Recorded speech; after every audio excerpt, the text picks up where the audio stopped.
Perfect plan തയ്യാറാക്കിയുള്ളൊരു യാത്രയല്ല ഇത്. ഒട്ടുമിക്ക food ലവേഴ്സിൻ്റെയും ഒരു ഡ്രീം പ്ലേസ് ആയിരിക്കും ഇത്. ട്രാഫിക് കാര്യമായിട്ടൊന്ന് ബുദ്ധിമുട്ടിച്ചെങ്കിലും രാത്രിയായപ്പോഴേക്കും അങ്ങ് എത്തി. ഏകദേശം 8 മണിയോടെയാണ് അവിടെ എത്താൻ കഴിഞ്ഞത്. കോഴിക്കോട്ടെ അപ്പൻ പഠിച്ച കോളേജും കണ്ടിറങ്ങിയപ്പോൾ മണി 9. പിന്നീട് ഒരു ബിരിയാണിയും കഴിച്ച് റൂമും സെറ്റാക്കി ഞങ്ങൾ കാഴ്ച കാണാൻ ഇറങ്ങി. SM സ്ട്രീറ്റിലാണ് ആദ്യം പോയത്. അവിടെ എത്തിയപ്പോഴാണ് അവിടെ ഒരു ലൈറ്റ് ഷോ നടക്കുന്ന കാര്യം ഞങ്ങൾ അറിഞ്ഞത്.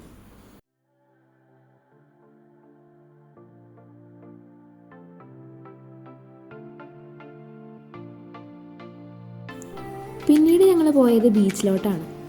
നല്ല തിരക്കായിരുന്നു അവിടെ. കോഴിക്കോട് ബീച്ചിലെ പ്രധാന രുചികൾ പലതരം കടൽ വിഭവങ്ങളും മധുരപലഹാരങ്ങളും ഒക്കെയാണ്. കുട്ടികൾക്കായിട്ടൊരു പാർക്ക് തന്നെ അവർ സജ്ജമാക്കിയിട്ടുണ്ട്.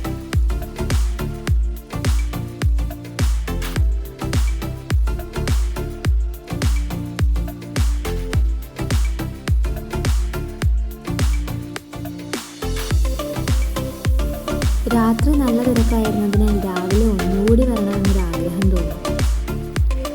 കോഴിക്കോട് ബീച്ച് കേരളത്തിലെ കോഴിക്കോട് ജില്ലയിലുള്ള ഒരു പ്രശസ്തമായ കടൽ തീരമാണ്.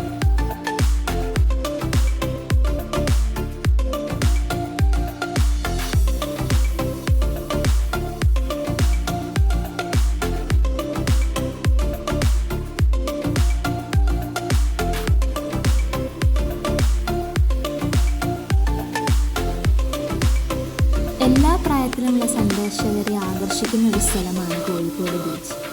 ബീച്ച് വോളിബോളും പട്ടം പറത്തലും ബോട്ടിങ്ങും മീൻപിടുത്ത യാത്രകളും എല്ലാം കാണാൻ കഴിയും. കോഴിക്കോട് ബീച്ചിലെ പ്രധാന രുചികൾ പലതരം കടൽ വിഭവങ്ങളും രുചികരമായ സ്നാക്സുകളുമാണ്. അസ്തമയ സൂര്യനെ ആസ്വദിക്കുന്ന എല്ലാവർക്കും കോഴിക്കോട് ബീച്ച് പ്രിയപ്പെട്ട സ്ഥലമാണ്.